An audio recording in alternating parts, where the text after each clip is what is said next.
Coucou les gens. Alors dans cette vidéo je vais vous parler de la radiesthésie. J'ai commencé je crois par ça quand j'ai commencé ma sorte de quête spirituelle en fait. Et donc je trouve que c'est un moyen très utile quand on commence à développer ses facultés spirituelles pour tout un tas de choses. Et même si j'ai développé la clairaudience, clairvoyance et plein de choses, je continue régulièrement d'utiliser ce moyen en fait. Alors, quelle utilité déjà à la radiesthésie? Alors, on peut déjà s'en servir pour tous ceux qui n'ont pas développé la clairaudience pour communiquer avec tous les êtres spirituels. Donc, c'est utile pour tous ceux qui veulent communiquer avec leur ange gardien, leur guide spirituel, les archanges, les êtres de la nature, leur soi supérieur, présence ayam, enfin bref, tout plein d'êtres spirituels, de conscience peuvent leur répondre, peuvent vous répondre à travers le pendule. Je m'en sers également pour tester l'énergie des ondes de forme. L'énergie des symboles, donc les symboles émettent de l'énergie, qu'on appelle les ondes de forme, et donc je m'en sers pour tester un peu leur énergie, voir leur puissance, énergie positive ou négative, etc. Sinon vous pouvez aussi vous servir de planche pour tester votre taux vibratoire, voir un petit peu quel chakra est en sous-efficacité ou en sur-régime, voir un petit peu le problème. Il y a tout plein de planches en fait que vous pouvez utiliser avec votre pendule, vous savez bien sûrement. Et donc je trouve que c'est un outil vraiment utile au début quand on commence en spiritualité, ésotérisme, magie, quoi. C'est vraiment très utile. Mais même quand on a déployé ses facultés, je vous dis, je trouve que ça reste utile. Alors donc le pendule, qu'est-ce que c'est? Tout bonnement, tout simplement, c'est un poids attaché au bout d'une ficelle, c'est tout. Vous pouvez utiliser certaines matières, certains pendules qui sont vendus très cher ou plus ou moins cher, je veux dire. Mais en fait, je trouve ça pas très utile. Regardez, moi mon pendule, c'est ça. C'est tout. Hein, c'est pas compliqué quoi. Voilà, donc c'est un poids attaché au bout d'une ficelle, c'est tout. Pas à chercher plus loin, il n'y a pas à investir beaucoup. Vous pouvez utiliser n'importe quoi. Bon, moi j'aime bien utiliser quand même des cristaux. Hein. Ça c'est une tourmaline noire, j'aime bien m'en servir. Bon, au niveau sur le plan énergétique, je pense que le cristal de roche est assez indiqué. Je pense qu'il réagit peut-être un peu plus que les autres. Voilà, donc ça le fera peut-être tourner le pendule un peu plus vite, plus fort, des mouvements plus amples. Ce sera plus facile lorsqu'on débute, mais on peut utiliser vraiment n'importe quelle matière. Alors maintenant pourquoi? Je vais vous expliquer le fonctionnement. Donc le pendule en fait ce n'est rien d'autre qu'un amplificateur de votre bras. C'est tout. Ce n'est pas le pendule qui tourne par lui-même. Ce n'est même pas... Enfin si. Quoique non. Donc ce n'est pas le pendule qui tourne par lui-même donc. C'est votre bras, votre main qui le font tourner. D'accord? Donc les énergies passent par vous, se transmettre à votre bras, puis à votre doigt, qui fait tourner le fil et le pendule. D'accord? Ça c'est très important de comprendre ça. C'est pour ça qu'on peut utiliser n'importe quoi. Donc le pendule c'est juste un amplificateur du bras. Ok? Quand vous aurez plus de pratique, vous pourrez vous passer même de pendule. Ça m'arrive encore assez régulièrement. Et vous pourrez faire ce que j'appelle la radiesthésie corporelle, c'est-à-dire vous servir de votre bras, de votre main, pour faire du pendule. Hein, c'est-à-dire, par exemple, je vais vous montrer là.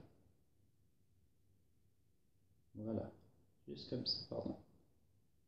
Voilà, ça c'est du pendule. Hein, ça c'est mon sens positif. Et ça c'est mon sens négatif. Voilà, donc je le fais, là ici je le fais avec la main pour vous montrer. On peut le faire aussi avec le bras, comme ça, voilà, bref. Donc voilà, donc maintenant comment déployer ça, développer ça, vous verrez que c'est très facile, très simple. En 1, 2, 3 semaines, vous devriez être capable de faire la plupart des choses en radiesthésie. Pour tout ce qui est déjà communication avec les entités, les êtres spirituels, pour les ondes de forme, pour la communication avec le soi supérieur, pour les 3/4 des choses réalisables avec un pendule, normalement il n'y a pas de souci. Alors la première chose à faire donc c'est le vide mental. Vous faites le vide mental en vous. Pour ça donc la méditation peut vous aider. Vous faites le vide mental, vous apprenez à calmer votre mental. Et là vous serez dans le bon état pour penduler, comme disent certains. Ensuite vous prenez votre pendule. Bon alors vous embêtez pas avec la longueur du fil, il y en a qui recommandent 6, ça c'est pas important. Vous prenez un pendule d'une longueur, d'une longueur comme ça, hein, moi j'aime bien. Il y en a qui me disent c'est trop long. Non, moi j'aime bien. Rappelez-vous quand même qu'il faut une certaine longueur pour que l'oscillation du pendule ait une certaine amplitude et que vous puissiez voir un petit peu les différences d'énergie. D'accord? Bien. Alors, donc pour développer ça, donc vous avez le vide mental, voilà, c'est la principale chose à développer en fait. Ensuite, la deuxième étape, c'est d'établir une convention mentale. Rappelez-vous, le pendule est un outil, qu'on peut dire binaire, qui ne répond que par oui ou par non. En fait, il a une autre réponse. Il peut aussi dire je sais pas. Donc si le pendule, voilà, se balance comme ça, vous voyez, ça veut dire qu'il ne sait pas. S'il se balance comme ça veut dire oui. S'il se balance comme ça veut dire non. Et ça, c'est ma convention à moi. Bon, c'est une convention partagée par pas mal de monde, hein.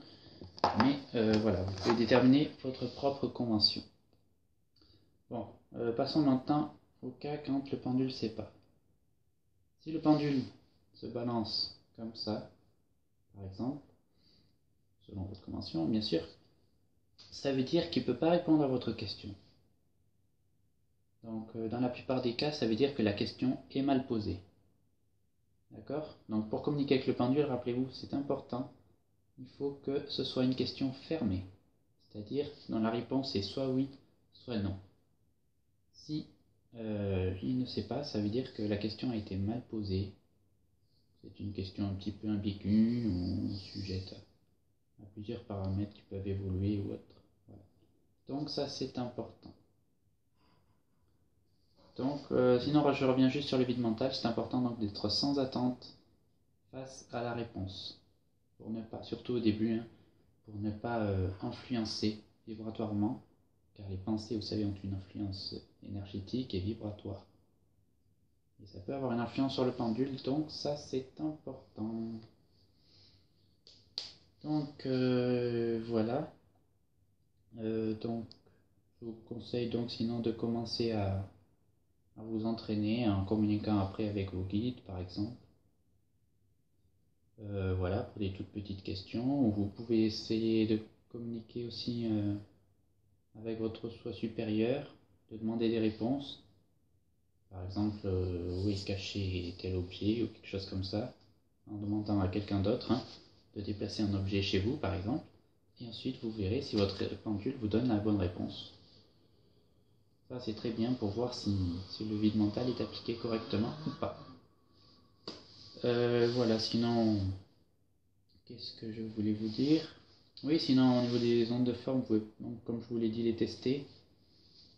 Ça rejoint aussi la communication avec les êtres spirituels, donc. J'ai remarqué que parfois les réponses, l'amplitude du pendule suivant les réponses pouvait augmenter. En général, quand c'est un grand oui, le pendule il fait une très grande amplitude. Quand c'est un petit oui, il fait un tout petit rond.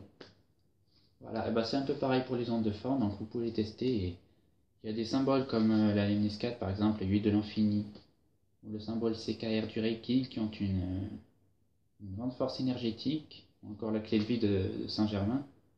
Et vous verrez votre pendule faire un grand cercle autour du symbole.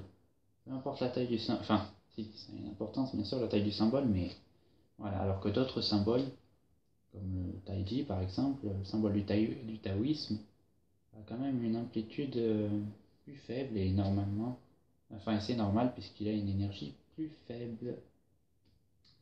Voilà, comme d'habitude, hein, vous pouvez me poser vos questions hein, dans les commentaires ou soit directement et je vous répondrai.